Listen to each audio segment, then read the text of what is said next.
ન્યૂઝીલેન્ડમાં petrol pump પર કામ કરી રહેલા ગુજરાતી યુવક ઉપર જીવલેણ હુમલો કરવામાં આવ્યો છે. તે પોતાના બચાવ માટે 2 વાર પોલીસને ફોન કર્યો હતો, પરંતુ પોલીસે એક પણ ફોન નહોતો ઉપાડ્યો તેવો દાવો પણ કરી રહ્યો છે.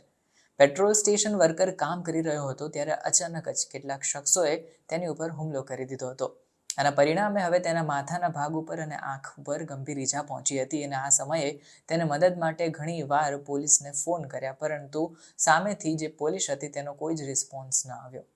નોંધનીય છે કે આ ઘટનાક્રમ મંગળવારે સાંજે 7:30 વાગ્યે બન્યો હતો, જ્યાં એક વ્યક્તિ વોશરૂમ જવું છે એમ કહીને પેટ્રોલ પંપ પાસેના સ્ટોર જે હતો તે એન્ટર થયો અને પછી જે થયું એનાથી પેટ્રોલ પંપ ઉપર કામ કરી રહેલા 28 વર્ષીય ગુજરાતી યુવક રોનક પટેલની પણ જાણ બહાર એની ઉપર હુમલો થઈ ગયો.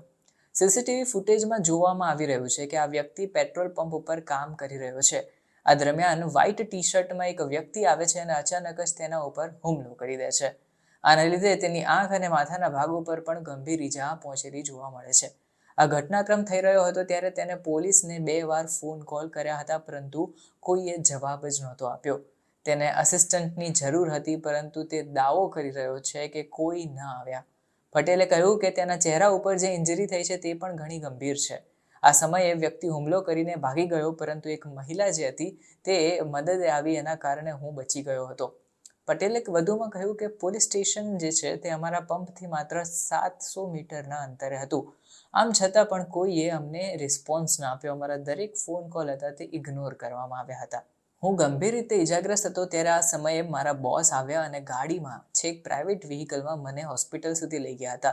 હોસ્પિટલમાં સારવાર માટે પહોંચ્યો ત્યારે તો છેક પોલીસ જે હતી તે ઘટના સ્થળે આવી અને બાદમાં તપાસ શરૂ કરાઈ હતી. પોલીસે કહ્યું છે કે આ ઘટનાની અત્યારે અમે તપાસ કરી રહ્યા છીએ અને બીજી બાજુ ઓફ ડ્યુટી પોલીસ ઓફિસર અને મેડિકલ ઓફિસરો પણ ત્યાં આવી ગયા હતા. પોલીસ મોડી આવી એ અંગે અધિકારીએ કહ્યું કે અમારા એક હ્યુમન એરરને લીધે આવું થયું છે. જ્યારે કોઈ કમ્પ્લેન આવે છે ત્યારે અમે એ કમ્પ્લેનને ભૂલથી સોલ્વ થઈ ગઈ છે એ રીતના એડ ઓન કરી દીધી હતી, જેના પરિણામે આ ઘટના બની છે. જે વ્યક્તિ ઇન્ક્વાયરી કોલ કરી રહ્યો હતો અને જેને ઇન્ક્વાયરી કોલ લીધો હતો તેને ભૂલથી નો ફર્ધર પોલીસ એક્શન રિક્વાયર્ડમાં આ જે કમ્પ્લેન હતી તેને શિફ્ટ કરી દીધી હતી, એટલે કોઈ જ રિસ્પોન્સ ન આવ્યો, જે ડિસ્પેચ સિસ્ટમમાં જતી રહી હતી અને અત્યારે અમારી આ અંગે તપાસ પણ ચાલુ છે. પોલીસે વધુમાં કહ્યું કે જે પણ ઘટના બની એ મુદ્દે અમે પોલીસ અને મેનેજરને અપડેટ આપતા રહીશું. જોકે પટેલે કહ્યું કે હું મહેનત કરીને મારા પરિવારનું ગુજરાન ચલાવું છું.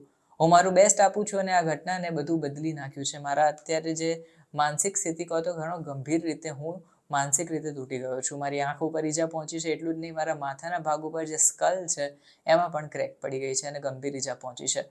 હું નીચે જોવાની કોશિશ કરું છું તો પણ હું નથી જોઈ શકતો.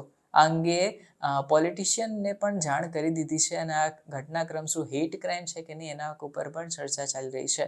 શું આ કોઈ પર્ટિક્યુલર વ્યક્તિ કે કોઈ એક સમુદાયને ટાર્ગેટ કરીને કરવામાં આવેલી ઘટના છે કે નહીં એ એંગલ પર પણ પોલીસ તપાસ કરી રહી છે. એટલું જ નહીં, એને કહ્યું આ યુવકે, ગુજરાતી યુવકે, કે હું મારા પરિવારનો એકમાત્ર સંતાન છું અને મને હવે ડર પેસી ગયો છે કે મને કંઈ થઈ ગયું તો મારા પરિવારની સાર સંભાળ કોણ રાખશે.